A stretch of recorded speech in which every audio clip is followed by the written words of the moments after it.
नमस्कार. महाराष्ट्र शासनाकडून दुबार मतदान होऊ नये एखाद्या व्यक्तीकडून किंवा बोगस मतदान होऊ नये यासाठी मतदार यादीची पडताळणी सध्या शासन करत आहे.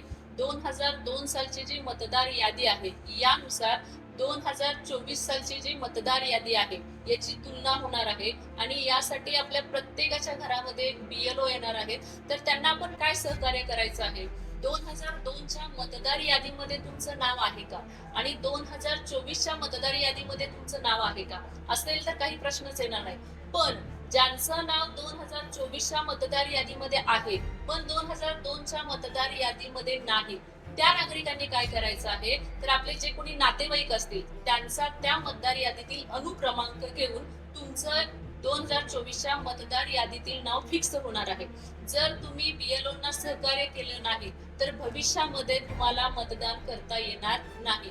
जे नवीन मतदार आहेत साहजिक आहे की त्यांचं नाव 2002च्या मतदार यादीमध्ये नसणार आहे.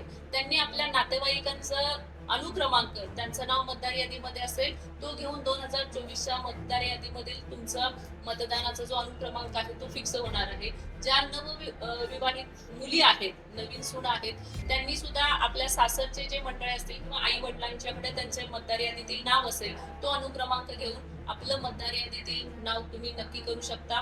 ही माहिती घेण्यासाठी BLO तुमच्या घरोघरी येत आहेत, तर कृपया त्यांना सहकार्य करा.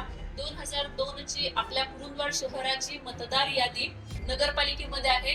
याशिवाय तुम्हाला ऑनलाईन सुद्धा मिळू शकते. भविष्यामध्ये एकही बोगस मतदान होऊ नये किंवा एकाच व्यक्तीकडून 2-3 वेळा मतदान होऊ नये यासाठी आपलं मतदार यादीतील नाव फिक्स व्हावं म्हणून शासनाकडून ही मोहीम राबवली जात आहे. तर आपण सर्वांनी नागरिकांना मी विनंती करते की आपण सर्वांनी या शासनाच्या मोहिमेला मनापासून सहकार्य करावं.